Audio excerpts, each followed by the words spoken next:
好，我哋今日就係一個咁樣，即係比較親近少少嘅一個分享會咁樣，係啦。咁我係 Fancy 啦，咁我就係我嘅公司咧就叫做在山工作室啦。咁其實咧，阿芝揾我哋嘅時候咧，我諗大概係可能2個多月前咁樣樣啦，咁樣。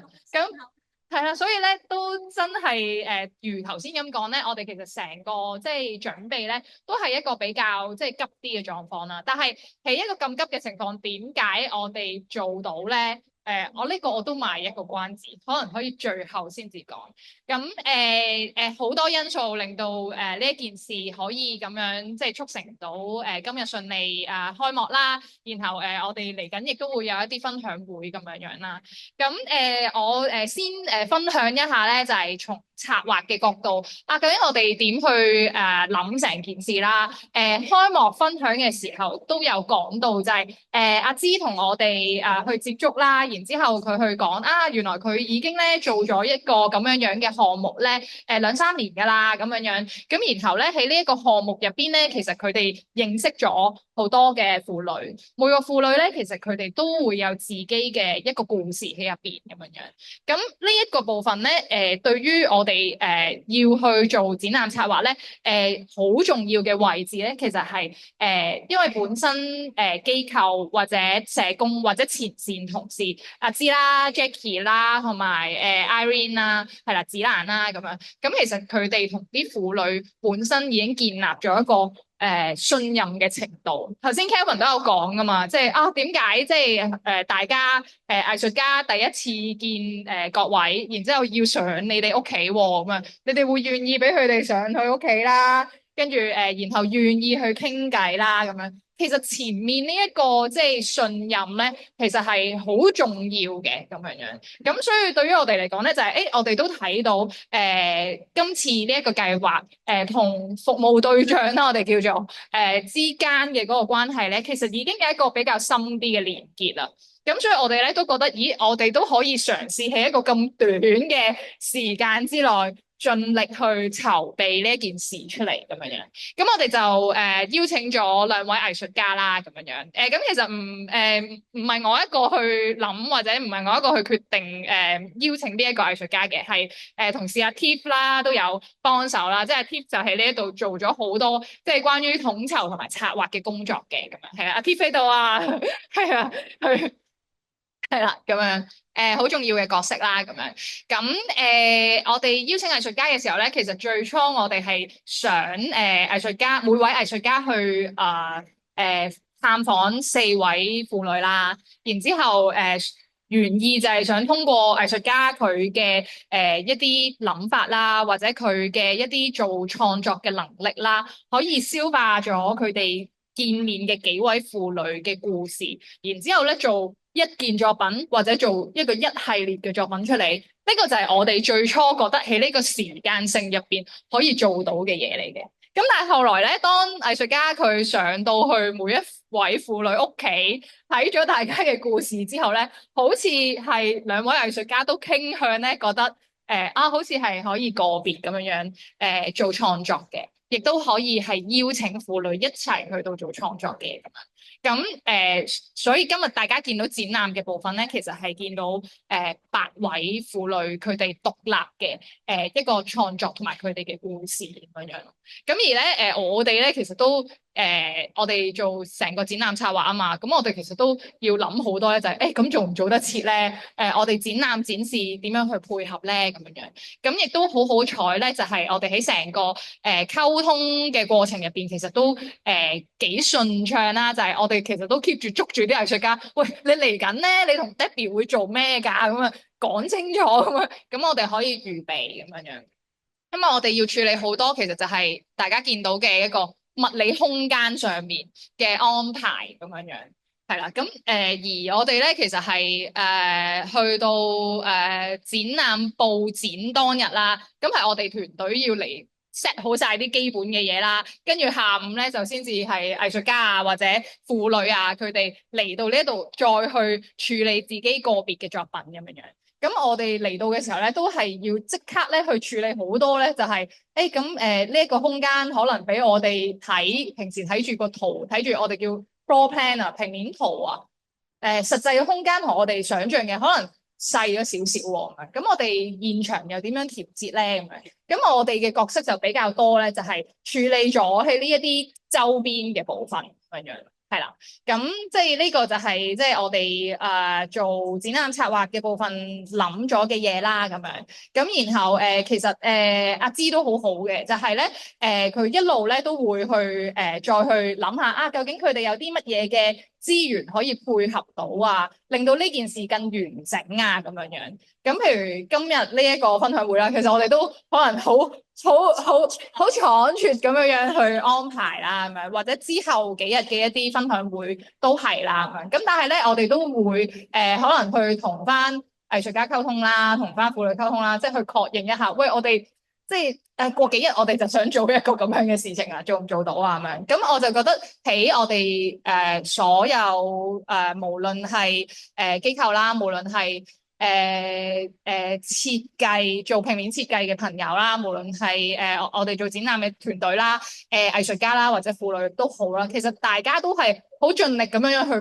配合緊成件事出嚟咯。而呢個配合係唔係咁容易嘅，即係我哋想像可能好容易，但係你知好多時喺一啲譬如溝通啊、來回啊上面咧，其實好容易會有。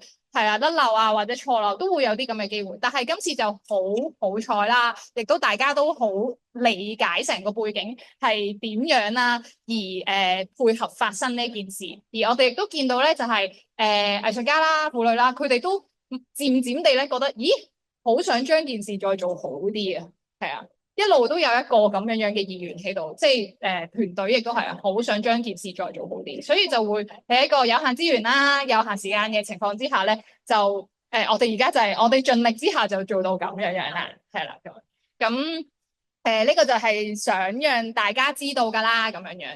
咁其實咧，我自己咧都即係袋住咗即係幾條問題咧，係想問藝術家啦同埋婦女嘅。頭先喺分享嘅時候咧，其實都有聽到一啲婦女講話啊，其實都會諗下，究竟點解要做展覽咧？係啊，今次嗰個預備展覽嘅經驗係點啦？或者到展覽真係出咗嚟咯喎，擺咗喺度咯喎，有觀眾睇咯喎，又可能有人會有回應咯喎，咁樣樣。咁呢個部分會想知大家嘅諗法係點樣樣咯。咁可唔可以請你哋想邊位分享先啊？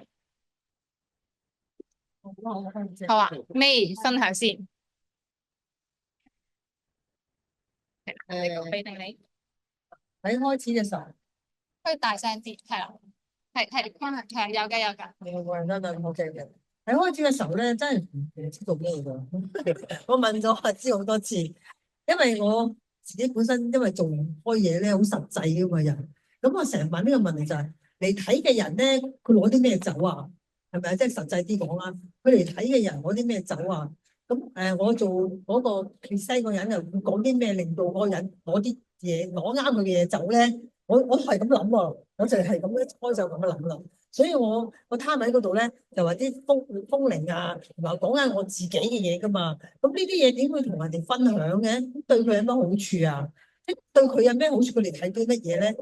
咁頭先啱啱聽唔晒咁耐啦嚇。咦，我而家明白咯，開始明白到咧，原來咧一開始嘅時候咧係講囤積啊，或者係心理上嘅問題咯，因為我識阿知嘅時候咧，係講緊收納嘅嘢噶嘛。初開始嘅時候咧，我以為你哋上嚟睇我間屋收納都乾唔乾淨噶，真係噶，係啊，我以為係噶，所以你嚟前咧，我執得好乾淨噶。因為我要話俾人知聽，我有上堂噶，上完堂之後我真係做嘢嘅，即係將你個收納嗰個課程咧，好好咁咧擺喺個屋企度噶。原來唔係喎，原來你哋都唔係嗰樣嘢嚟嘅，即係我就係咯冇喎，我真係唔知道你哋嚟嗰陣做咩嘅。咁但係嚟嗰時咧，點解我一嚟嗰時咧咁配合咧？就因為咧，你哋引好叻啊，真係好叻啊！你哋引到我講嘢咧，係哎呀忘記咗係收納呢個問題喎。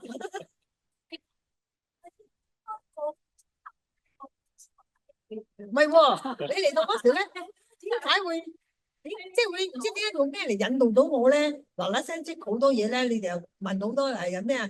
即係俾啲題目俾我噶嘛。咦，咁得意嘅，你咁帶領咗我咁做咯，所以我覺得開始都唔知你做咩㗎，但係我係跟住你哋問我嘢咧，我係一對一咁去做啲嘢咯，咁所以好奇妙咯，今次係啊，奇妙嘅過程。好，阿 May 嘅分享就係覺得，今次嘅經驗好奇妙啊咁樣。咁美娥咧，係我咧，其實咧就唔識講嘢。我其實寫咗張貓紙。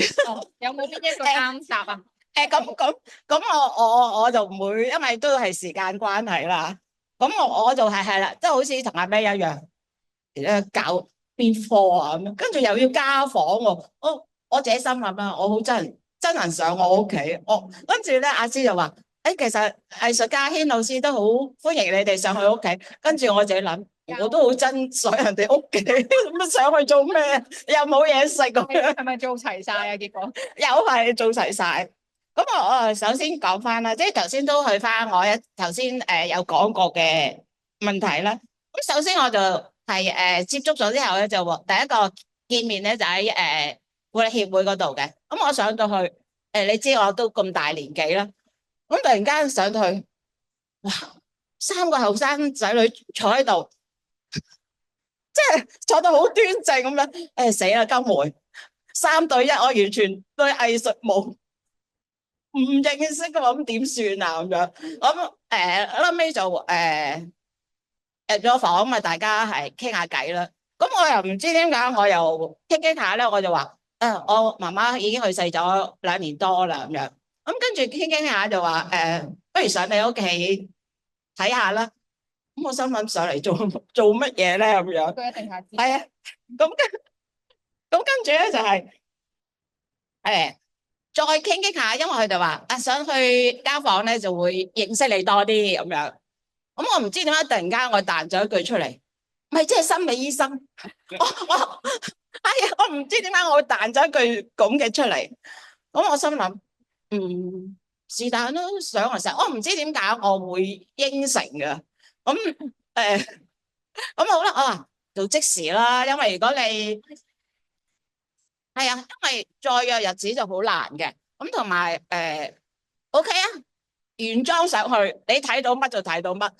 咁我嗰陣時嘅心態啦，即係我唔係即係點講咧？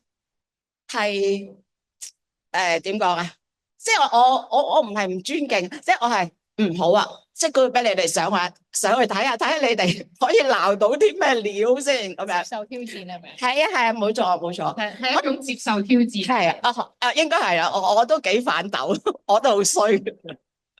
咁啊，我都先介紹啦，因為上次第一次接觸我咧就係阿芝啦，跟住有 Tiffany 啦，跟住有 Ocean 啦，同埋阿軒老師嘅。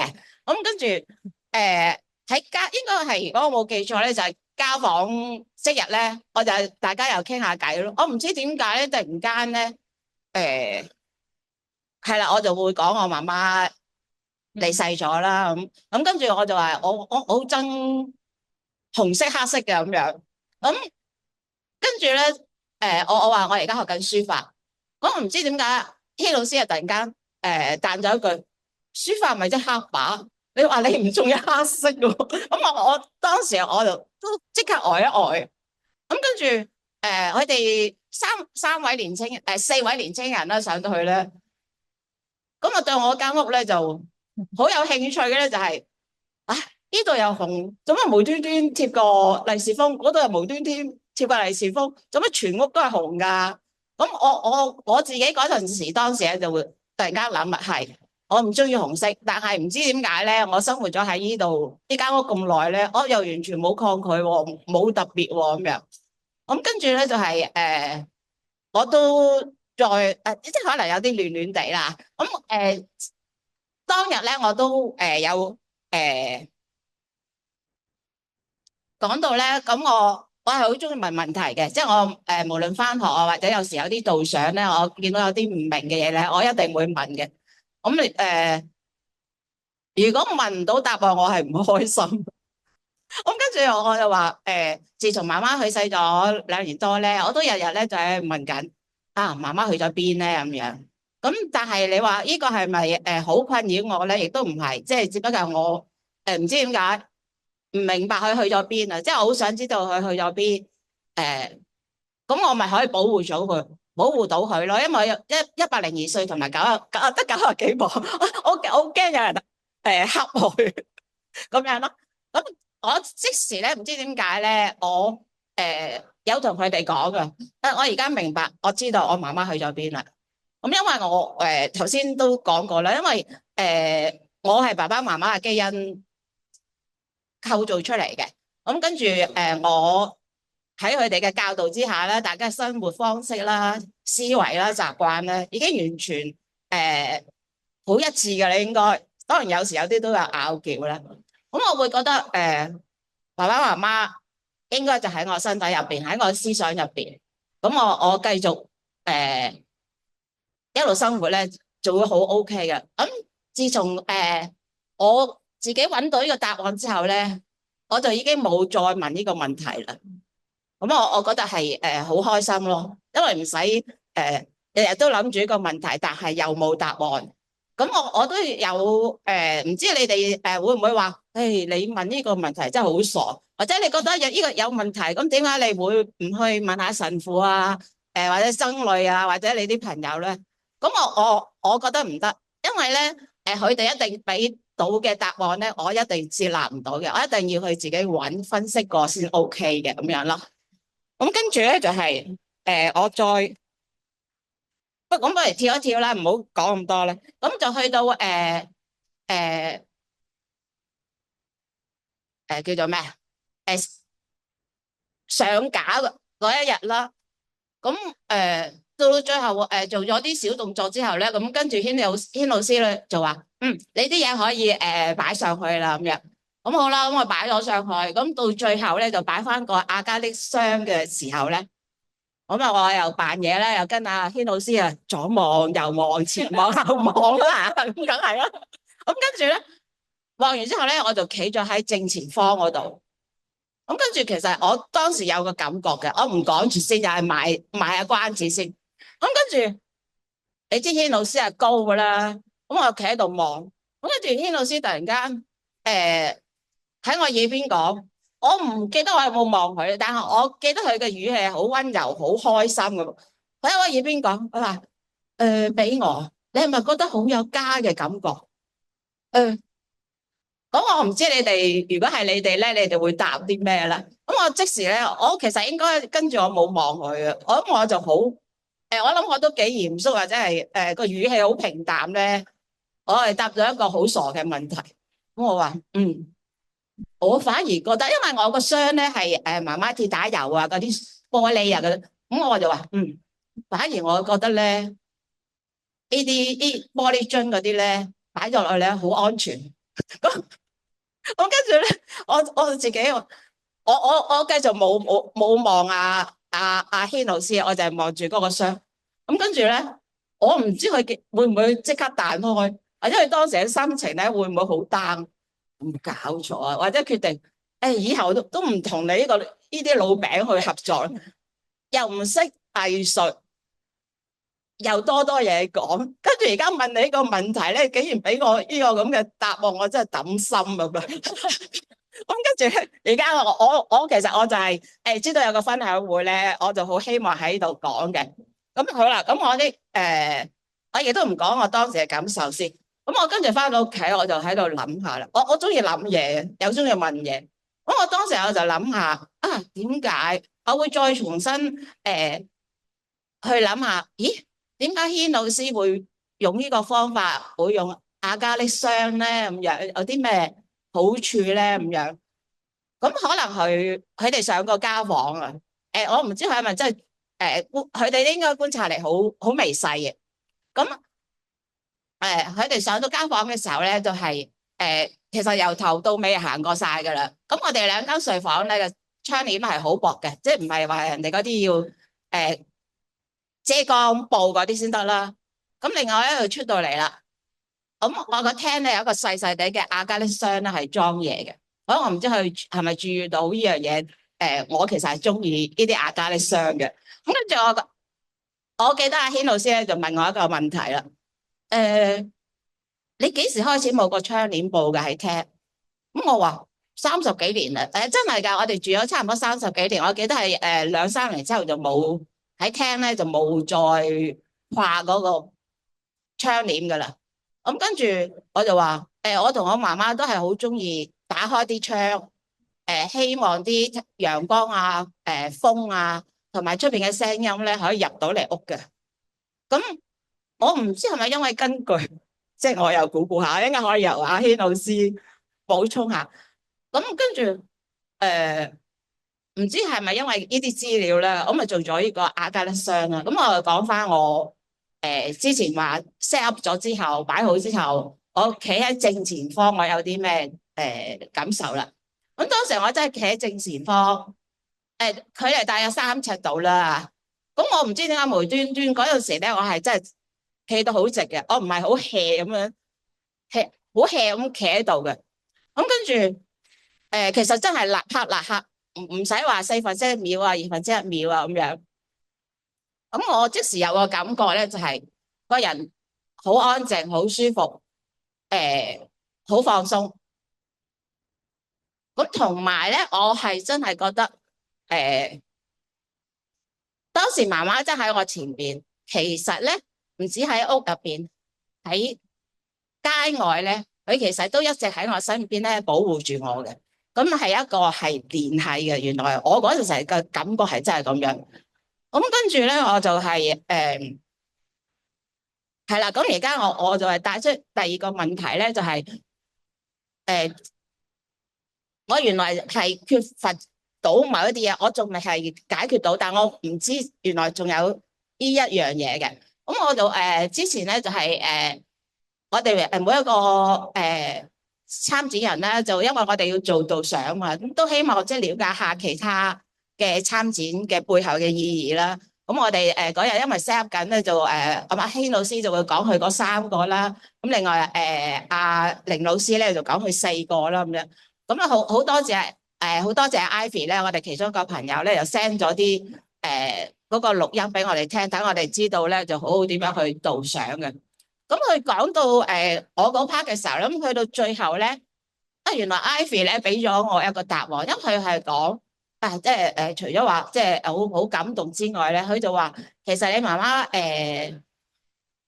唔喺度呢幾年咧，其實你嘅心仲係聯繫緊嘅。咁我知道啦，原來咧我係爭呢樣嘢。你話個心聯繫咗咪 OK 咯，咁咪好皆大歡喜啦咁樣。咁但係原來咧就我係缺乏咗一個連接點啊，一個連接嘅方法啦。咁當然你話現代人啊，如果你老公喺上環做嘢，你喺深水埗做嘢，咁大家而家就可以 WhatsApp 啊、打電話，即係好容易啦。咁但係而家咁嘅情況，我點樣去同佢連結咧？咁樣就係嗰一刻咧，我就發覺嗰個連結點啦。咁就變咗咧，而家我都原來我心底裏面我唔知嘅嘢咧，我再已經有個答案啦。咁其實真係好多謝軒老師咧，俾咗一個好溫暖嘅天橋俾我同我媽媽咯，多謝晒。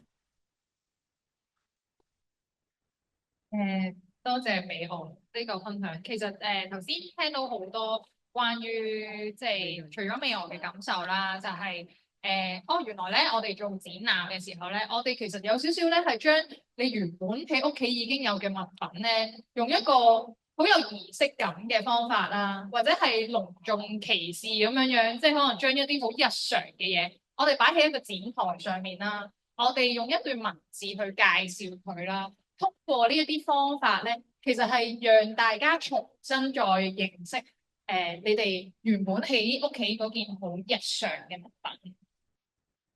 補充2句，咁點解當時我會咁即係好冇禮貌咁啊？我會覺得係而家啲玻璃樽咧好安全啊咁樣。我因為點解我又唔直接當時唔直接講我嘅感受咧？就因為我突然間我唔知用啲咩詞語去形容我當時嘅感受啊。咁同埋咧就係我諗我講咧，當時講咧我會喊咯。咁所以我就唔會講。同埋咧我都有少少自私嘅。我係好想將當時嘅平靜嗰個聯繫咧，係繼續 keep 住咯。咁所以我就真係唔好意思啊，軒老師。我諗軒老師係唔會怪你。同埋我哋其實發現，即係當美俄去到分享咧，尤其是喺導賞嘅時候咧，都覺得，咦，美俄係有一種洞察力喺度，即係有好多嘢咧，我哋未必，即係我諗阿軒未必係講得好白啊，定係點樣？但係咧，其實通過去即係美俄，佢其實自己去觀望緊成個展覽嘅展示咧，佢去慢慢去理解啊。咁呢個時候，我將時間交翻俾阿軒老師啦，係啦，可以講下即係對於即係今次同婦女一齊去到做，第一係做即係作品去轉化佢哋嘅經驗啦，第二就係去到做展覽，我哋再去呈現佢哋嘅呢啲作品或者佢哋日常生活入邊嘅物品啦。你背後嘅嗰啲諗法係啲咩啊？順便又解答下俾我頭先問咗好多嘅問題啦，亦都好重要嘅問題嚟嘅。次美容可講嘢咧，我都有少少觸動嘅，其實。可能我諗我有啲部分咧情感上咧，可能我都會類似個性上，可能有啲接近，同我美容都係接近，即係相對係一個但美容你係咪獨生女？係。咁我係獨生仔啦，咁我會覺得咧喺一啲觀察上或者情感嘅一種敏鋭度上咧，可能我哋有啲接近，我相信係。咁如果話關於去到嘅展示方法或者同成個美俄嘅溝通嘅過程咧，其實我係好想點樣將佢，因為我其實好相信咧，每個人佢經歷咗一啲嘅事情咧，或者佢去到一定嘅階段咧，佢其實一定係充滿力量嘅某一啲位置。但係嗰啲充滿力量嘅位置咧，我哋點樣透過一啲方法，又唔好令到佢嗰個力量變質喎？點樣唔令到佢變質之餘，又可以將佢擠到出嚟咧？我通常喺做創作入邊咧，其實我係花最多心力去諗呢啲位，或者去感受呢啲位置。咁嗰個感受嘅渠道，可能係包括傾偈啦。有時唔知我好似又冇咩問咁傾閒偈，到底你係捕捉緊啲乜嘢咧？其實我哋有時喺嗰個捕捉過程咧，都係好多種唔同嘅切入點咯，嘗試係。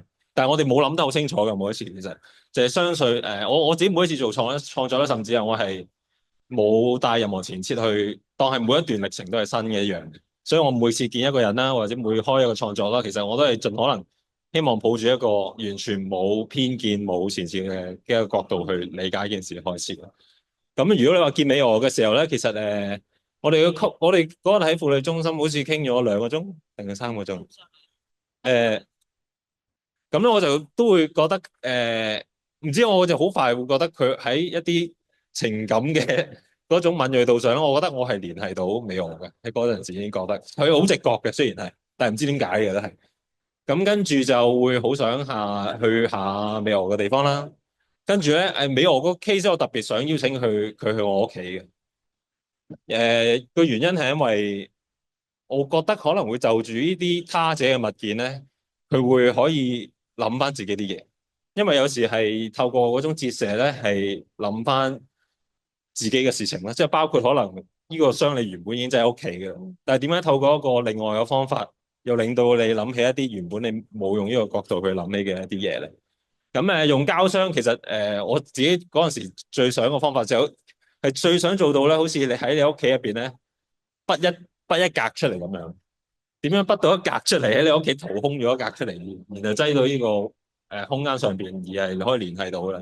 咁如果你話講用呢啲所謂日常物件做一個創作咧，其實我哋可以講好長嘅歷史嘅。當代藝術入邊都好多呢啲用現成物做創作嘅。咁咧我睇嗰本書特別提到嗰個字眼，我成日都記得嘅，就係日常物咧，往往有一個幽靈喺入邊。嗰個日常物嘅幽靈咧，意思係，因為日常物係聯繫住我哋點樣去用佢啦，點樣去同佢產生關係嘅一樣事情啦。咁有一個藝術家講好短，有一個叫藝術家叫杜尚啦。我諗佢喺當代藝術史上邊咧係一個好重要嘅人物啦。咁佢最重要或者最出名嘅咧就係佢攞好多日常嘅物件嚟展示。嗰日常物件嘅展示咧，一來係愛嚟挑戰本身當代藝術嘅創作方法之外咧，第二其實放我自己嚟講最大嘅感觸嘅位置咧就係其實日常物佢係有好多日常物嘅幽靈隱藏喺入邊。如果日常物嘅幽靈嘅意思係佢係透過一個好得意嘅轉化過程咧，你望住同一個嘢咧，其實就會產生咗嗰個嘅好奇妙嘅情感嘅轉變。咁如果你話我去到美容我屋企，我自己最大嘅感受咧就係因為我自己屋企都黐好多揮春嘅，但我黐法咧絕對同你唔一樣嘅，或者唔會每一個常用物件隔離有一張利是封會黐滿咗去代表嗰個情感嘅一種寄託啦。即係雖然我都會我會收納我媽媽俾我每一次嘅利是封嘅，即係我每一次遠行咧，佢都會手寫一個利是封啦，然之後咧攝咗100蚊紙咧就會俾我，我都會收納晒啲嘢。所以我睇到呢個時候咧，我就會覺得日常嘅重量係好犀利啦，喺美俄嘅情況，即係佢好多睇一啲好細微嘅嘢喺佢心入邊咧，有好重嘅力量。咁我係好想將呢樣嘢講到出嚟嘅，即係如果你話喺個創作上，咁所以就最後用咗個切入點咧，就係不如就想當初其實諗啲複雜啲嘅方法問阿美俄想唔想做嘅，但係咧其實最大嘅嗰個轉變咧，其實就係唔係話轉變啦，最大嗰個決定嘅方法咧，就係嗰次去阿美由嚟咗我嘅工作室啦、屋企啦。咁原本都覺得到底用啲咩嘅手法先可以講到一個佢嘅古仔咁直接咧？最後咧發覺，其實可能都係返璞歸真一啲啦，就係原本成日都覺得就咁影張相好似唔足夠唔充分。咁但係美俄講咗一句同埋佢其實佢嗰日嚟到我嘅工作室之前咧，已經自己去影咗佢啲利是封，即係好似今日已經寫咗一封好長嘅廣告一樣。即係我覺得佢好認真準備好多嘅事情。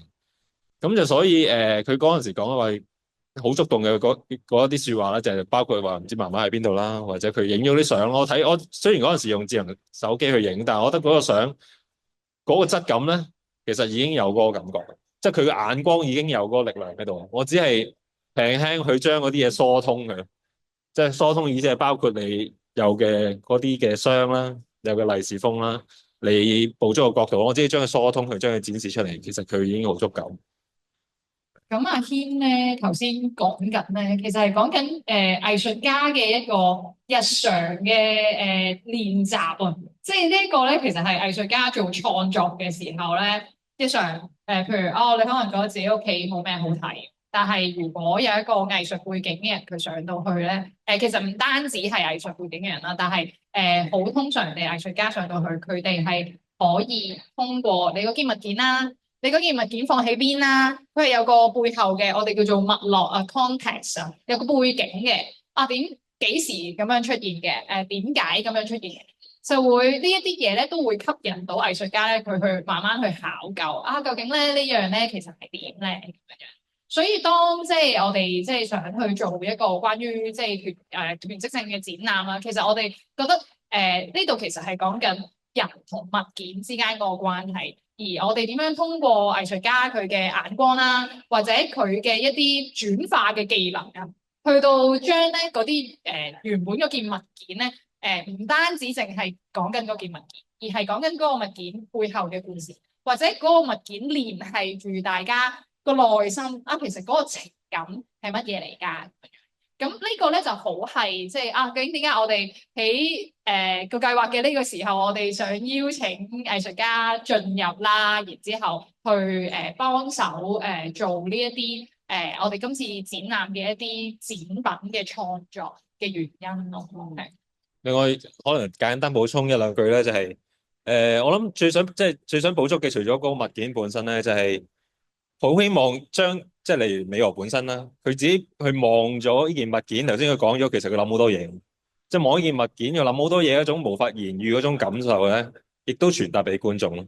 即係我點解會睇一件物件會觸動嘅原因，其實因為你個佈置啦、擺置入邊一啲呢個物件用過嘅痕跡啦，你睇到呢個箱係用過㗎，或者入邊嘅裝嘅藥油啦、個利是封嘅擺法啦，其實你會串聯到自己好多人生嘅經歷嘅，包括可能係家庭啊、你父母啊，或者係你身邊嘅人嘅一啲經歷。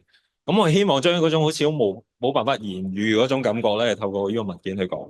咁我諗嗰個係嗰個所謂藝術的力量，好多時可能嚟自呢啲無法言喻嘅位置。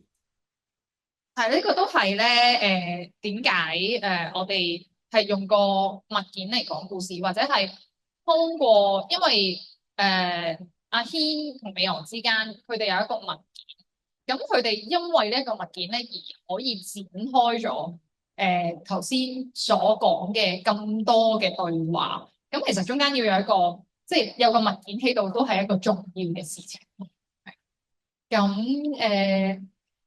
咁我哋翻去講下，譬如去到做展覽啦，啲展品或者你哋嘅諗法、內心嘅諗法，要擺喺商場呢一個位，要俾其他人睇喎。咁你哋嘅心情感受係點樣嘅？又或者有冇接觸到一啲觀眾，佢有俾一啲回應你嘅，然後你又有啲乜嘢嘅感覺咧？阿 May 有冇啊？喺商場嗰度咧，我未試過將自己嘅私人嘅嘢咧擺喺呢度，係啊，但係我尋日好深感受咧，我尋日同唔知嗱係咪啊喺擺家集嗰個感受咯，因為我自己唔係藝術家，但係我覺得咧點講啊，係堆牛彈琴啊！尋日我哋去解家集咧。係啊，我哋喺街市門口嗰度即係宣傳啦。原來啲人俾我感覺咧，我有啲好唔開心咯，唔好意思，我而家咁講。佢哋個個都買緊餸出嚟，但係咧佢哋都唔知我哋喺度做緊啲乜嘢。咁我就話俾你聽，我哋嗰度有啲展覽，你有興趣去聽下咧。有好多俾啲反應咧，就係唔睬你啦，唔知做乜嘢啦，覺得好無聊啦，即係咁樣啦。咁我問過啦，我自己都問過之後，我就話我個人比較實際啲嘅。如果你想要人流嘅人，成班人湧晒你呢度睇咧，好易啫。你整啲糖喺度話，喂有嘢送啊嗰度，咁你全班人過晒嚟啦。但係當佢哋嚟晒呢度嘅時候，佢哋有感覺係咩咧？會睇到啲乜嘢咧？佢會覺得即係佢哋睇到唔落地嘅嘢噶嘛。因為嗰啲嘢關我咩事啊？我人好實際㗎，我就話我睇我都唔知關我咩事啊！即係嗰邊有攤位係我先知，係啊。咁所以咧就尋日嗰個感受咧，令到我覺得係好唔係好開心咯。原來啲人唔係個個都係會好似阿老師同埋阿黃咁咧咁有感受啊啲嘢，即係咁有藝術嘅感受啊。咁所以就。係咯，我就係咁諗，就係咁樣。尋日俾我嗰個感受係唔係咁舒服咯？係啊，都好多謝阿 May 分享咗佢呢個經驗喎，因為咧呢個都係好，我諗都係香港而家都仲係好日常會發生嘅嘢啦，就係即係我日常生活已經好忙碌啦，我其實冇時間去睇展覽。其實我冇時間去了解其他人嘅故事啊，係啊，係仍然係好常見嘅，即係即使我哋而家喺個電梯嘅上落電梯位咁樣啦，係啦，都好多人睇，但係亦都有好多人都真係就咁行過咁樣咯。咁但係咧我會話呢一個咧都真係好日常嘅事情啦，即係就算我哋以往做其他展覽，我哋都去過唔同商場或者唔同嘅展覽場地做展覽，其實都會面對咁樣嘅。咁但係點解我哋仲要做咧？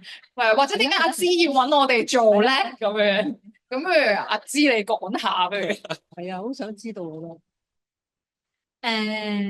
我覺得我好習慣被拒絕啊。首先我要講下呢個先，即係我估呢種習慣可能同阿 May 第一次去面對呢種被拒絕嘅感受好唔同。但係我首先就係因為咧阿 May 個感受點解？可能你留一陣再講下嗰個好唔同嘅位喺邊咧？因為阿 May 好好，佢嚟到咧佢唔係當值，佢一嚟就出去做街站，而呢個應該係人生第一次街站啦。咁但係可能喺我社工嘅學習入邊，我由第一年開始就係逐間逐個拍門啊，跟住點樣用10秒嚟攞住佢嗰個注意力啊，揾支筆篤點樣敲門啊，揾咗30戶，可能得10戶喺屋企，仲有2戶肯同你傾啊。咁我估我第一就係我呢種習慣好內化咗啊！我對於俾人拒絕我冇乜感受，或者覺得好正常啦，係咪？可能好忙碌啦。可能呢個根本唔係佢中意嘅嘢啦，或者佢好趕時間啦，或者佢生活有其他嘢更重要，呢樣嘢唔係好重要啦，或者我呢樣嘢未篤中佢個心啦。咁每個人都好似大家嘅故事咁帶住好多嘢啊。咁所以我點解話都嚟下當值咧？我覺得到時你會有答案，就係咧每個人入到嚟或者睇咧，邊樣嘢對於邊樣嘢有共鳴，每個人好唔同。小朋友有共鳴，可能衝咗去阿 Debbie 嗰個檔度嘅，即係好自然嘅，即係有啲可能會自然走咗去美容嗰度睇。你個風鈴咧又都係好多人問嘅。咁但係我覺得我哋係提供一個開放，話俾人知有呢件事，你可以走入嚟了解呢個世界，但係你亦都可以選擇唔進入。我哋將呢個選擇俾翻佢，但係如果佢願意選擇走入嚟咧，而佢有花時間喺度咧，我又覺得會有得着。所以咧，有啲人幾得意㗎，喺呢度咧好多係去街市度買餸㗎嘛。咁咧你睇到咧，佢可能去買餸嘅時候咧，就之後我翻嚟睇，咁佢真係會翻轉頭睇。有啲人咧，你9個字後見到佢再翻嚟就行入嚟睇，或者佢攞住好多嘢啦，佢冇理你咧，你第二日又見翻佢唔覺意走咗入嚟咁樣嘅。咁咧係我覺得擺喺一個公眾地方就係製造一個同唔同人相遇嘅機會咯，咁樣。咁可能喺街站嗰個好慘嘅地方就係人來人往，又唔知你搞乜咁樣，跟住被拒絕嘅機會會大過喺呢度好多。咁但係我覺得呢個都係點講咧？我只可以話我習慣咗咯，但係我明嗰個下下好似我做用付出咁多，但係被拒絕嗰個心情未必好好受嘅，係啊。所以點解咧？我其實有帶呢兩個牌出去嘅。如果我估你冇呢兩個牌，被拒絕機會更高，因為我哋有時都我覺得都係設計嚟嘅街站，即係街站嘅設計點樣讓人哋喺10秒鐘睇到你要乜，或者企喺度睇到要乜。我嘅經驗係，如果你有呢啲牌出到去，佢離遠，其實我離遠已經望到佢望到嘢，佢有停留喺度10秒，我就同佢講嘢㗎啦。跟住係我哋呢啲好有策略嘅，即係喺對面馬路紅燈嘅時候，我不斷講嘢，我會嗌咪嘅，嗌到佢過嚟30秒咧，望到塊牌之後，佢望到停留，我就同佢講嘢咯。但係如果佢喺紅綠燈對面，眼尾都冇睄我就唔會走去派嘢俾佢咧，因為你知道佢實拒絕。我覺得多咗經驗，你就會知道佢邊個眼神係俾緊貨你，你知道嗰個人有冇意思。咁我淨係同嗰一類想知道嘅人接觸咯。但係呢個就係你好玩嘅地方。我試過咧將呢啲咧排到一街都係咧8個牌咧，佢喺度由頭行到落尾嗰陣先，你第8個牌講係乜啊？咁所以其實佢有佢好玩嘅展現方法同埋地方咯，而我覺得如果有講嘢嗌咪咧，嗰樣嘢係會更加事半功倍。但係咧，往往唔係個個都夠膽講嘢。咁呢個就係嗰個得意位咯，我覺得好玩嘅，有機會一齊玩啊！成日喺呢度咧冇乜機會出去玩，我反而中意呢個挑戰咯，就係佢俾我用20秒令到佢會聽到同行埋嚟啊嘛。呢個就係嗰個成功嘅位咯。其實我哋而家個聲音咧，我哋傳緊過去樓上嘅，係啊，樓上亦都會有人其實係聽到啲聲音，聽到啲內容，都又會望下落嚟啊，又會落嚟八卦下。咁呢個係一種即係我哋想像唔到，即係原來我哋喺度咁樣講嘢，我哋都吸引緊，好似頭先有冇？其實對面馬路嗰個人係望緊呢一張 poster 嘅呢一個情景，咁就係要有經驗嘅人，佢哋喺入邊操作緊呢一件事啦，咁樣樣，咁佢先至會知道原來啲嘢係咁樣發生咯。而我覺得即係呢一件事嘅前提係咩咧？呢件事嘅前提係講緊，其實無論我哋做展覽啦，或者阿芝做街站，佢做一個服務咗一個計劃啦，其實佢都好想將呢啲自己覺得好正嘅嘢，可以傳到俾多啲人知。而嗰個傳嘅方法未必係通過，譬如而家可能好多就係社交媒體。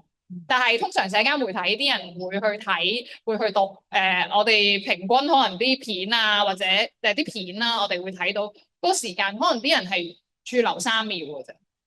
咁然後即係成個全個世界咁多資訊喺度流動緊嘅時候，咁樣樣，你點先至可以吸引到你想要嘅人嘅注意力咧？咁樣樣，呢個係一個好大嘅學問啦，即係亦都唔係我哋今日要去講嘅嘢。但係我都係會覺得展覽嘅部分對外嘅一個展示啦。呢一啲其實我哋就係正正想讓更加多嘅人佢哋知道，我哋喺度做緊呢一啲嘢，或者大家有一啲咁樣嘅故事，係想多啲人可以埋嚟知道下，我覺得嗰個知道，除咗係知道，咦，你哋做咗呢個作品喎之外，係講緊原來你哋嗰個做作品嘅經驗，其實都處理緊你哋自己內心嘅一啲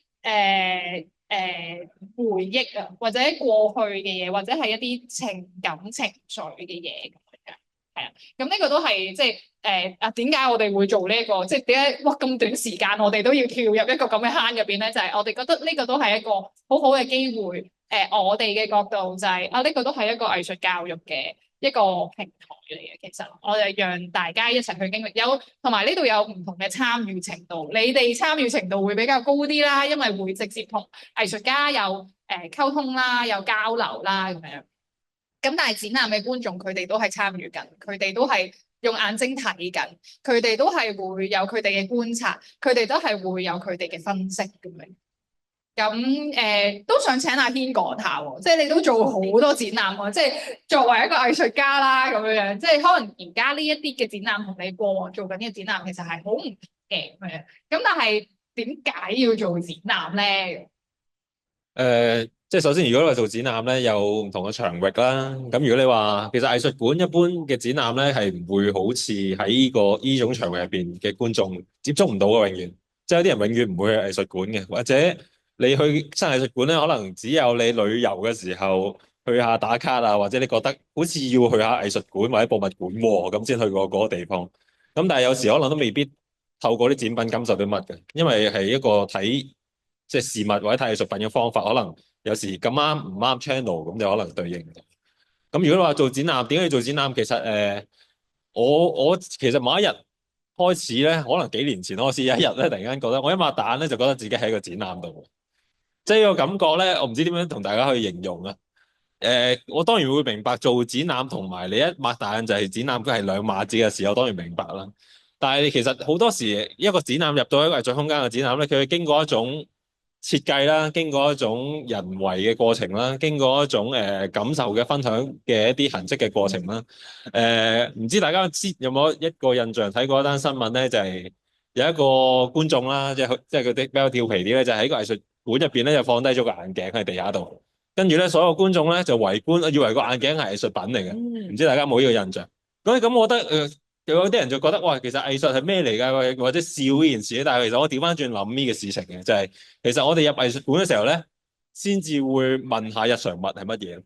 即係你平時唔會見到水樽，我點解有個水樽喺地下？我哋唔會問，但係你入到藝術館就會問呢個問題，因為你入到藝術館咧，你係用咗另一副眼鏡去睇個世界。即係所以就或者係做展覽呢件事咧，當你進入咗個展覽嘅場域咧，我哋係用咗另一種心情或者切換咗另一種嘅狀態咧，去睇翻同一件事物咯。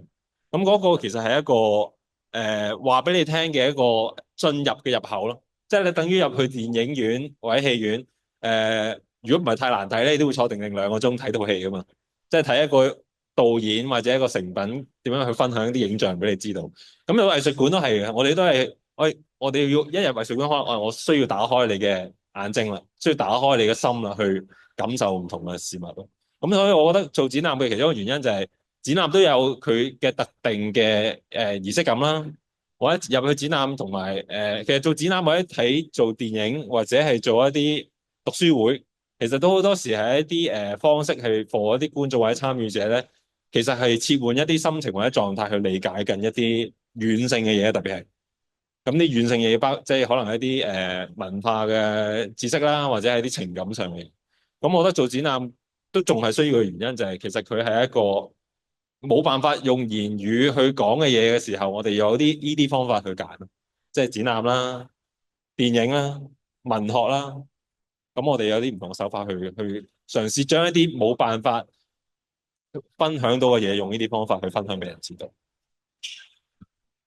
咁我又補充下，即係關於策展嘅部分啦。即係我哋即係頭先講阿軒講咗，即係點解仍然做展覽？而其實咧，我哋喺呢一個做策展嘅過程入邊咧，我哋除咗係策展緊而家大家望到呢一個展覽之外，其實我哋都係策劃緊究竟藝術家同婦女們之間佢哋點樣去展開交流，然後做到創作。呢啲嘅部分其實都係喺我哋成個策展嘅經驗入邊包括埋。咁而觀眾嚟到展覽嘅呢一個部分咧，我哋就係嘗試將佢哋過往嘅呢啲經驗啦。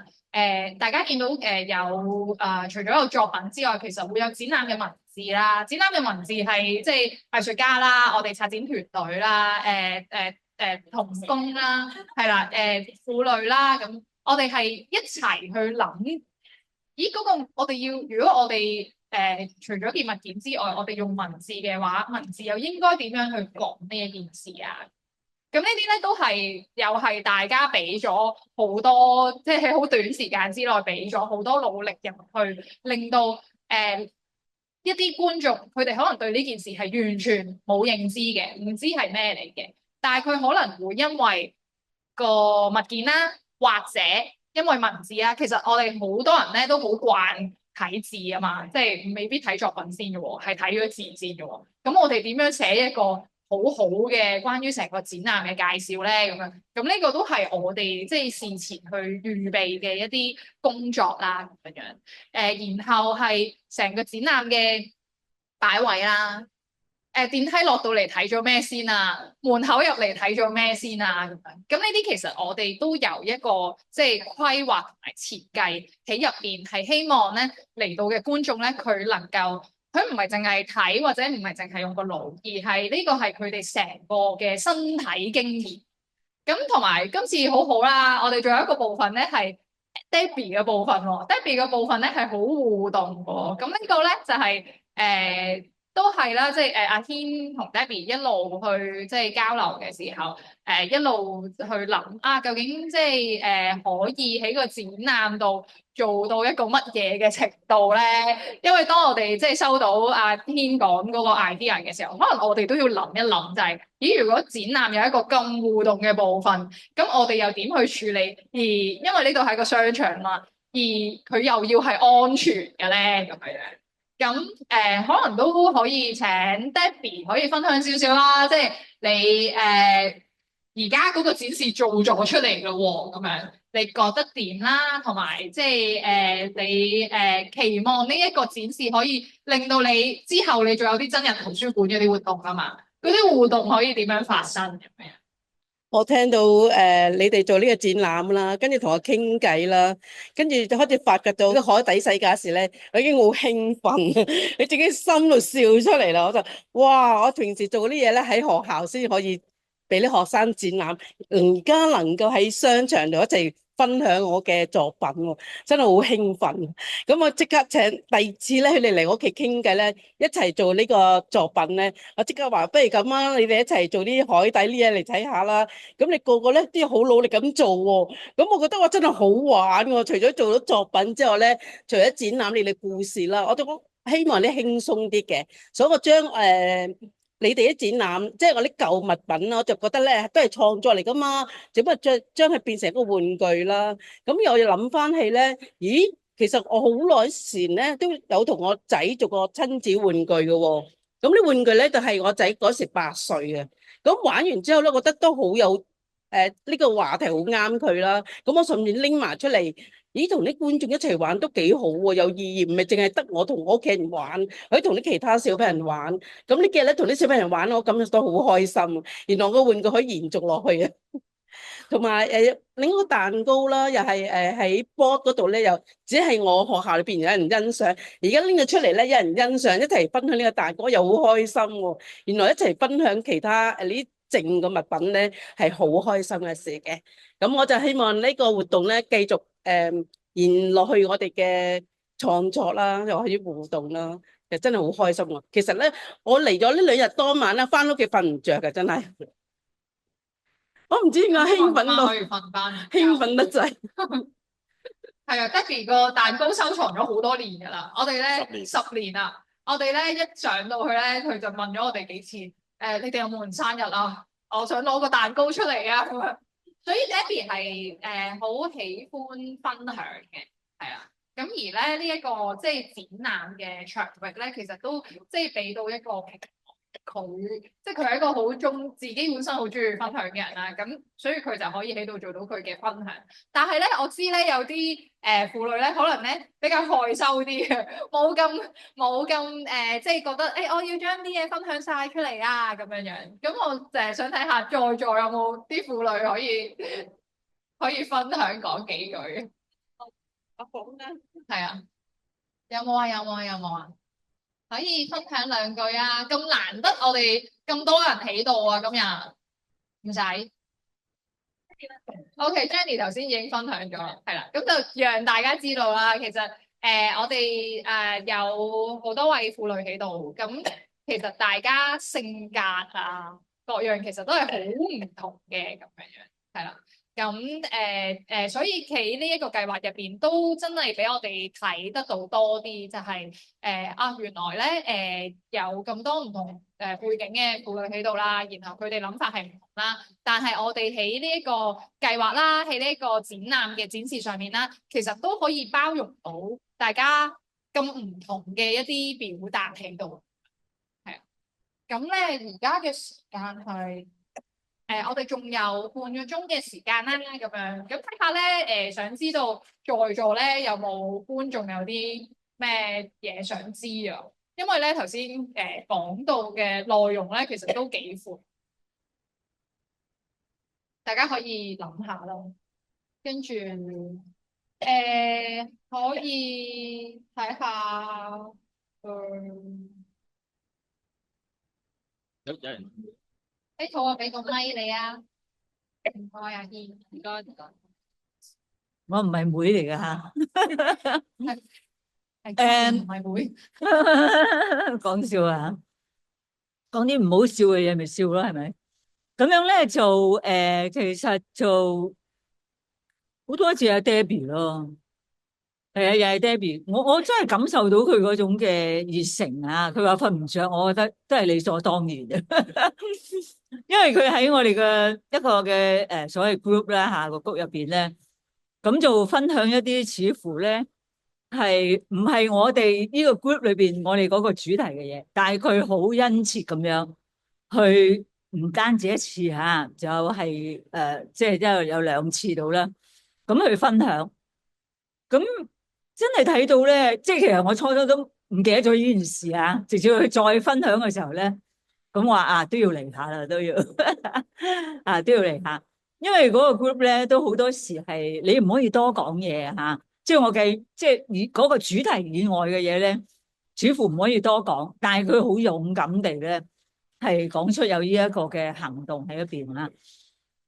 咁當我嚟到嘅時候咧，咁我睇到其實比較觸動我嘅咧就係應該係呢個所謂風鈴嘅呢個咧係阿 May 係咪阿 May 嚇你嚇？咁我覺得你講嘢亦都真係好實際。即係好耐心嘅嘢咧，係可以講到出嚟。咁我覺得非常之好咯。有好多時咧，有好多嘢咧係或者另外美娥女士梁女士呢個，又係好多時似乎喺呢個展覽裏邊咧，你哋係能夠仍然係有自己嘅真我出現。即係喺呢個場合係好舒服咧，就係話你能夠講到你內心嘅嘢啊！唔使客氣，唔使收收埋埋，或者唔使話喺呢個展覽嘅時候，哎呀咩大場合啊，你知道出邊好多嗰啲新聞啊，講嗰啲展覽嗰啲咧，即係全部都係一啲可能客氣嘅嘢啊，或者乜嘢。但係我覺得喺呢度我揾到真咯，甚至會唔記得咗邊一刻我想喊，即係唔知喺邊度有觸動咧，係想喊。咁而家 Debbie 嗰個作品，即係佢兒時嗰個玩具，即係同佢個仔咧玩嗰個玩具咧，又令我有啲回憶咯。即係好似細個真係做過呢個手工作，係咯，即係好似唔知丟低咗，唔知去咗邊啊咁，即係揾翻嚟。咁即係話咧一樣啦。其實呢啲展覽咧係噶，對於好多人嚟講咧好虛無啊。哇！啲藝術家嘅世界啊，啲社工嘅世界啊，乜嘢啊，你自己個人嘅。即係所以嗰陣時我哋讀書叫做牙痛文學啊嚇，講自己隻牙有幾痛啊，咁你痛啫嘛，唔係我痛咁樣，係咪？即係好多嘢咧都係做咩啫？係咪？即係做嚟做咩咧咁樣？但係我會覺得就係，即即係好似頭先你阿 May 講到話咩宣傳嗰度係咪啊？即係出現一啲嘢啊嚇，或者點樣啊嚇？自我安慰又好，點都好，人生未係一場經歷，OK？咁我覺得呢個展覽都係大家一齊嘅一個經歷啫嘛，即係互相去拆出之後咧，誒，我認識到阿美娥喎，係咪啊？認識到阿 May 嘅經歷喎，即係好堅毅嘅人。咁至於你想話揾嗰個答案咧，你話自己揾到，你去心安一樣嚇，一樣。咁阿 May 咧就係一個基督徒啦，係咪啊？冇教咗基督徒，佢又有佢嘅答案喺度嚇。咁所以我會覺得呢個展覽係任何情況之下咧，都係一場經歷咧，係值得嘅。即係你話如果真係話好實在嘅嘢，我覺得都可以講係實在嘅，睇下你點睇嘅啫嘛嚇。咁至於呢個係一個教育，如果你真係好明確係一個教育嘅時候咧，你就係咁樣去播種子嘅啫。即係點可以話知道？即係街市嗰度啲人，佢個目的係買菜買餸啊嘛，出嚟係咪？點會行過嚟？即係你要明白你做嘅嘢，你個感受係我知道俾拒絕咧，好似係有啲唔知咩嘢。但係如果你睇到話，哇！你買餸啊，你好開心喎，係咪啊？你個目的就係買餸啫嘛，我目的就係想宣傳。OK，我個目的只係宣傳。你嚟唔嚟嘅話咧，就係你個選擇。好似頭先講者都有講啦嚇，嗰個選擇嘅嘢。所以可能我哋活到呢個年紀咧，真係唔好太過要將嗰啲嘢係一定要達到目的。我哋香港人都要學識就係慢落嚟咯。即係我哋係覺得好正嘅嘢咧，人哋未必係好正嚇。我成日都話咧，我勸人運動咧，仲慘過叫人信耶穌。即係好多人都唔運動噶嚇。好啦，話好似今日我係講者咁，點解啊？即係講笑啊，一係係啦。阿 May，你呢個整個過程，我係好觸動嘅。係啊，其實我好想你講翻你自己。即係或者出本書咧，講你嘅經歷添。即係如果有機會嚇，好簡單，最緊要就係佢輸説下咧，做一個雙職嘅媽咪，個結果會有時係咁樣咯，即係唔係你想像咯。咁啊婦女啊嘛，我覺得係真係要為啲婦女嚟求下平。係啊，真係嘅，我覺得我係一個好典型嘅雙職婦女咯。咁結果會點咧？結果咧就係啲。我有兩個女嘅，佢會而家都係咁講嘅，好埋怨咯。佢就話：點解你會唔諗清楚先結婚咧？即係佢哋意思話：點解你唔喺屋企即係100% 咁去照顧我哋啊？咁而家搞到即係唔湯唔水，即係咁講啊！咁佢會埋怨咯。好似我先生咁樣，佢會埋怨咯，因為點解個太太又會成日都會翻工咧？但係佢又唔會埋怨點解個經濟好咗咁多咯，因為係咪？即係我覺得係咪啊？我唔知道而家現代嘅婦女咧係會遇呢個問題啦。尤其是咧我自己比較個人咧比較唔識溫柔嘅，我唔會即係好溫柔嘅人啊。咁仲死，跟住仲慘，即係仲會更加咧好衝突咯，成都。咁呢個婦女係一個好典型嘅即係商業嘅婦女咯。我覺得就最後結果都俾阿老師嗰啲拎掃晒去啦。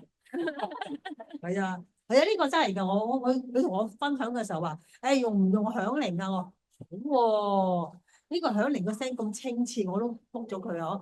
拎咁樣掃，咁冇咗啦。咁已經真係苦與樂咧，已經過去咗啦，唔好再講翻轉頭咯。咁下一次咧用炮仗啦嚇。即係你呢度咧，其實係成個計劃嚟噶嘛，而呢一個咧係一個部分嚟噶嘛。咁所以可唔可以解釋下成個計劃，即係點樣可以拉埋咧？有呢一啲嘅，即係有其中一個咁嘅展覽啊，或者心外物嘅呢啲嘅即係構思咧咁。我估而家好多，我再回帶早啲，就係而家其實好多社福機構嘅運作都係其實唔係一個政府恆常資助俾錢嘅，咁係靠咧寫一啲我哋叫 proposal 計劃，去唔同嘅資助基金嗰度攞資源啊，即係都係一個社會福利制度2000年之後改制嘅一個結果，所以你應該見到有時有啲計劃可能係公益金贊助啊。賽馬會贊助啊，咁呢一個計劃就係精神健康諮詢委員會贊助啦。咁換言之，佢就係關心一啲人嘅精神健康狀況啦。咁我估近年即係都好多人講啊，其實係咪好多人精神狀態其實唔係幾好咧？咁樣係啦，我估好普遍，即係唔係淨係講大家，就算社工界或者教師界，其實好多人都有抑鬱症等等。咁我估嗰個精神健康麻麻地之下，咁佢就鼓勵人去申請關於呢樣嘢啦。咁我估我哋就會諗啊，其實精神健康跟住加埋照顧者，即係一個女性。如果講緊除咗你係工作之外，你都照顧家庭，其實佢哋係咪真係咁健康、幸福、快樂咧？咁當佢哋要承擔晒屋企嘅一切，包括啊，你一定係做所有嘢，最尾一定係個女人，通常都係咁啦，大部分啦。咁其實係咪咁容易咧？咁樣你翻工有得放工，其實你做阿媽，你做人老婆有冇放工嘅咧？咁樣咁所以我估呢個課題都係好多人都面對呢個課題。咁而如囤積或者一啲好多物品喺屋企咧。媽媽或者女性咧，個最後要處理呢個物品嘅人，咁包括就算去到小朋友一定係啦，去到大人嘅時候，就算佢搬走咗，其實佢啲嘢擺喺度都叫阿媽你幫我處理啊，或者擺喺度啊等等，都未必最後即係你一定係最後防線咯咁樣。咁我哋就想，我覺得就想去諗下啊，其實係咪？囤積唔係淨係諗緊嗰啲咩曱甴屋啊、垃圾屋啊，嗰啲人係好病態啊，唔關我事噶，呢樣嘢同我冇關係，佢有病我冇病，未必從呢個角度介入，而係睇翻其實咩原因係有啲乜嘢心結，有啲咩牽絆，令到一啲人嘅精神健康狀態麻麻地，或者呢樣嘢反映咗喺一啲物件或者屋企嘅物品上邊咧咁樣。咁正如我哋每個人屋企嘅嘢都唔同噶嘛，咁屋企嘅嘢唔同，其實反映緊啲乜咧？咁我覺得我哋想探討呢樣嘢，亦都唔係想淨係從垃圾屋、曱甴屋嘅角度去睇。咁所以你見我哋個名好鬼長啊嘛，關注囤積行為及精神照顧者精神健康計劃咁樣好鬼長啦。咁就係我哋多啲淨係講心外物咁樣，就係唔想人哋即係覺得囤積我唔關事喎，走啦。頭先講街站啊嘛。喺囤積症咁樣咁啊，冇人埋嚟噶嘛。咁埋嚟嗰啲人係乜咧？就係啲家屬啊。我阿媽有囤積啊，點算啊？咁我哋成日收電話啊，甚至乎啲同事啲阿媽都會向我哋求助啦。跟住就問喂，我阿媽有啲30年嘅罐頭都仲喺屋企啊，擺咗10年啊，都係咁啦，點算啦？你就會發覺四方八面嘅人都有呢個需求，而呢個需求可能好普遍，但係個普遍你未必從表面上睇到咯。即係你睇唔到嘅，佢都係身光頸靚。咁我覺得我哋多啲將嗰樣嘢集中喺內在嘅部分，我哋當佢係一個用物件嚟讓你重新發現自己咯，或者我究竟人生喺呢個階段走落去，我係想做啲乜咧？仲有啲乜嘢空間可以發揮咧？我而家退咗休，係咪我人生就冇意義咧？咁我覺得係每個階段嘅反應咁樣，所以我哋用好多唔同嘅方式啦，有展覽啦，而家之前可能有講下啲斷捨離啊、執屋啦，有真係幫人會去執屋啦，咁有啲係講緊攞啲舊物嚟講下故事啦，咁我覺得個宗旨都係擺翻喺個人身上咯，即係我哋唔希望可能一個人望到啲人有1000條橡筋就去問，喂，掉晒佢啦咁樣。咁我估頭先係咪同個先生有提啊？我話喂，你掉人嘢好易噶，你自己嘢有冇掉得咁爽先？你即係同人講啊，1000條橡筋唔好要啦，咁你自己有200本書你又唔掉嘅？即係我哋永遠指控人好易，或者講嘢好易，咁我哋亦都講出口添。咁但係可能其實我哋有冇理解過背後？佢做乜有1000條橡筋？你做乜有200本書？佢做乜有50條裙咧？咁樣，咁我哋想先理解，再去做下一步，而唔係將間屋啲嘢掉晒去咯。咁嗰樣嘢好似好複雜，但係呢個呈現希望俾你一啲即係有啲新諗法，咁我哋就覺得都係一件好事咯。囤積症其實係一個字眼咯，咁或者佢可能係一個標籤咁樣。咁但係咧，我哋嘗試喺，我諗唔止我哋啦，即係我哋喺展覽嘗試處理嘅，或者係前線同事佢哋嘗試同婦女一齊去處理嘅，就係唔係想咁簡單咁樣就將啲人列入咗去，佢就係權職症啊，或者好似小朋友咁樣，佢就係 SEN 啊咁樣樣。其實我哋唔係想只係咁樣簡單去分類，而係通過翻成個創作嘅過程啦，喺展覽上面嘅展示啦，去讓大家知道翻，其實每一個人咧，佢係有一個好唔同嘅故事啊。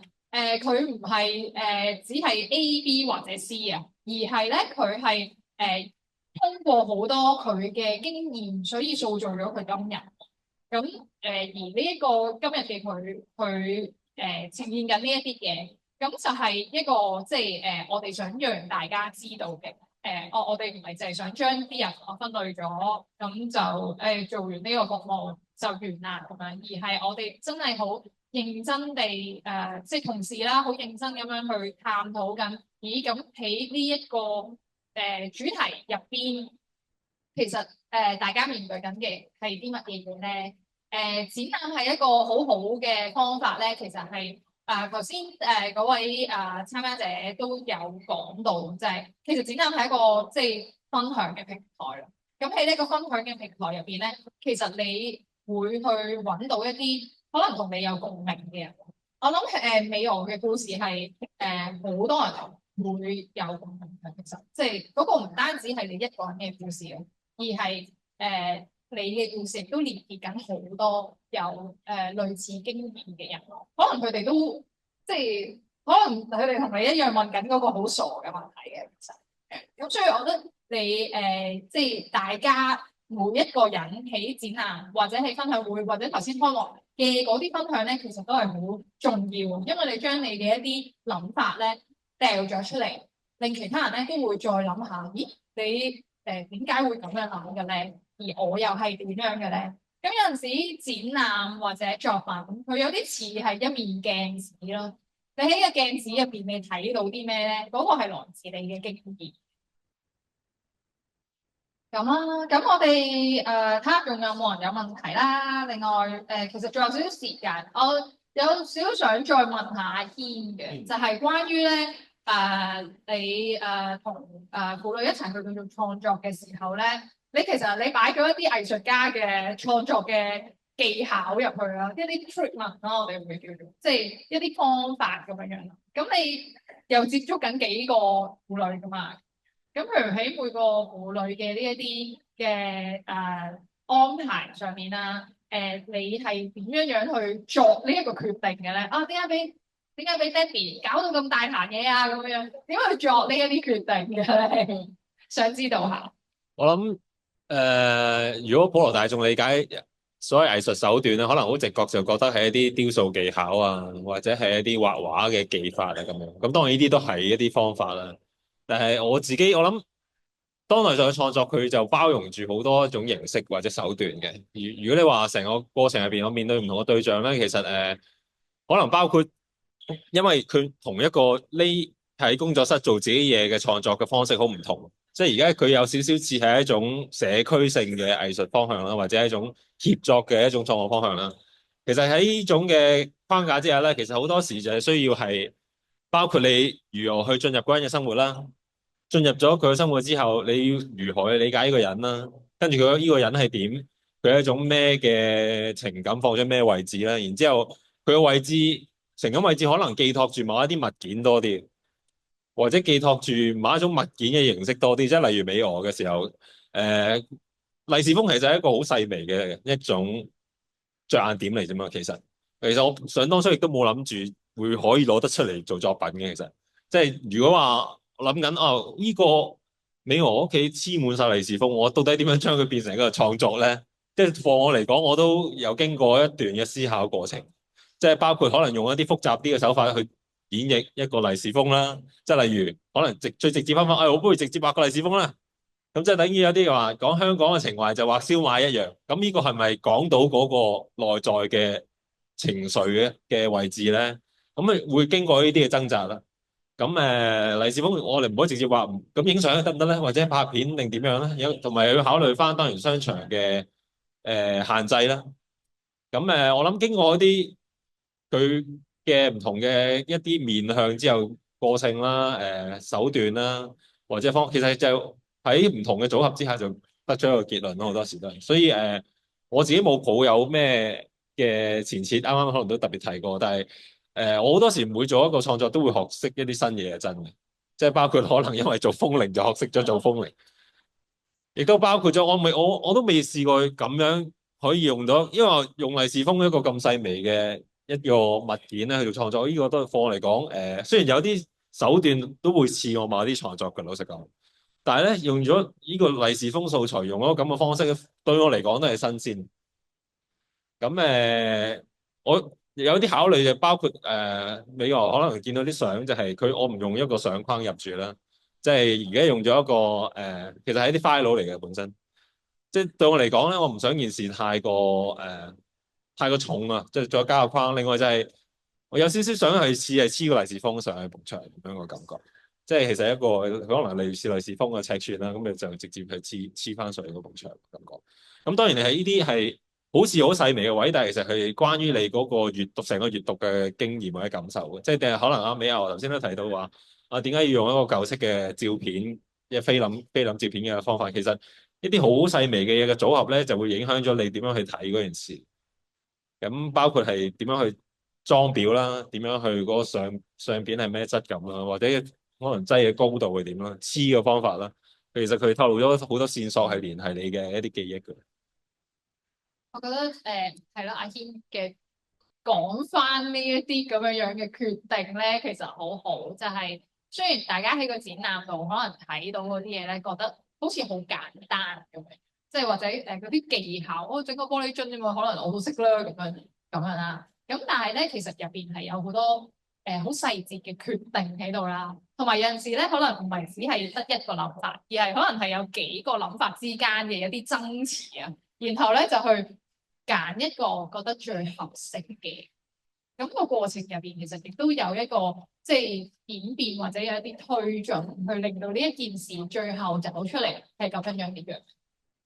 有啲角力嘅位就係、如果你話又講阿 May 嘅例子啦，即係原本我諗住嗰啲文字咧，當然要邀請阿 May 寫嗰啲文字，全部係佢自己寫嘅文字嚟。我有諗過本身係用手寫嘅方法嘅，但係手寫因為係最驚係睇唔到清楚啲字，咁呢個係一個掙扎嚟嘅，亦都係到底你要觀眾睇得清楚啲字，定要表達到嗰個手嘅痕跡嘅嗰個字嘅感覺咧？咁呢個都係一個掙扎啦。即係最後我又決定其實睇得準確啲字係緊要啲。因為嗰啲係未親手寫嘅文字嚟，咁嗰個傳達我覺得好緊要，所以最後就唔係手寫翻出嚟。咁同埋就係嗰個樽，其實就係嗰啲樽就係我本身一路都囤積開嘅樽嚟嘅，嗰啲又唔係嚟自阿 May 嘅。但係咧嗰啲樽就係都係基本上冇乜買過新嘅樽啦，都係啲儲開嘅樽啦。同埋嗰個木嘅波咧，其實係一啲防潮珠嚟嘅，即係吸濕嗰啲珠嚟，所以都盡可能希望可以用啲好另外敲嗰個就係一啲金屬飲管嚟。所以都盡可能希望用一啲非常之日常嘅物件去做呢件事情咯。因為我有諗過，直接買個風鈴咁掛張紙咪得咯。但係我覺得嗰件事太冇重量，嗰個重量係包括你睇住呢個樽咧，可能佢有唔同嘅大細啦，或者你會思考呢個樽，其實好似係一個飲品嘅樽嚟。咁如果佢又賦予咗另一種重量貨一個風鈴，咁我諗同現成買係有分別咯，嗰個重量咁樣。喺呢度都係咧，想讓大家知道啦，即係可能咧，喺我哋日常生活入邊咧，未必接觸得好多藝術家，或者唔係好明咯，啲藝術家喺度做緊乜㗎咁樣。因為譬如我哋啱啱做呢一個計劃話要做家訪嘅時候，可能大家都會覺得無端端咁樣要有個藝術家上我屋企咁樣都好似有啲尷尬喎，唔好意思喎咁樣。咁但係喺呢一個位，我哋都即係想通過藝術家，其實係直接同大家接觸啊。呢個直接嘅交流咧，係讓大家其實除咗藝術家理解緊對象婦女之外，其實婦女或者呢度嘅觀眾，我哋都係喺度認識緊，咦，藝術家係咩人嚟嘅咧？咁樣社會入邊點解會有藝術家呢啲人咁古怪嘅咧？咁樣都會想讓大家知道多少少，因為有陣時即係頭先阿軒分享緊呢啲咁細嘅考試咧，其實唔會，我諗就算喺一個展覽入邊都未必會講出嚟啊咁樣。咁不過我覺得今日分享會就係有一個咁嘅機會啦，因為其實婦女們都係有做一齊參與做創作嘅部分啦，咁又可以跟阿軒老師學下嘢啦，咁樣係啦。咁即係呢一啲咁樣嘅分享，其實係重要嘅，係。咁另外咧就係我頭先咧我有賣咗一個關子啊，就係咧即係究竟呢件事點樣係可以咧喺咁短時間之內啦，有咁多嘢處理嘅情況之下，我哋做得到咧咁對於我嚟講咧，最主要嘅原因咧係喺我哋團隊入邊唔同參與嘅人咧嘅一個互相嘅信任咯。即係譬如我哋揾阿軒，其實都係因為我哋之前都同阿軒合作過，我哋覺得咦阿軒係可以去有能力去handle 到呢一樣嘢嘅，會同到婦女做交流。咁 Kelvin 都係啦，我哋都即係一路都知道Kelvin 做開啲乜嘢創作嘅咁樣，我哋覺得可以邀請佢喎。咁同阿芝就係、即係其實我同阿芝識咗好多年啦咁樣，咁所以咧，我覺得呢一個即係認識好多年啦，大家知道對方其實係做緊啲乜嘢嘢啦，有一個咁樣嘅信任係喺今次呢個情景之下好重要，就係我哋可能唔需要話仲用好多時間嚟估下大家點啊咁樣溝通可以好直接啦。咁甚至乎，因為通過阿芝可能連結咗做平面設計嘅朋友 Frameable 啊，或者梵文啊，或者 Let-it-be 啊咁樣，咁我哋嘅溝通都係可以好直接咁樣就做呢一啲溝通。咁更加唔需要講就係同各位婦女嘅嗰個即係相處啦，因為計劃本身就已經佢哋就已經同大家相處咗好一段嘅時間，已經好有一個信任嘅關係喺度啦，咁樣，咁所以都令到呢件事咧，我覺得係叫做事半功倍，即係好難得嘅事半功倍，因為通常我哋係事倍功半嘅，係啦咁樣嘅，咁係咯，睇下最後大家仲有冇問題問啦。如果冇嘅話咧，咁我哋今日呢個環節咧就差唔多。咁如果仲想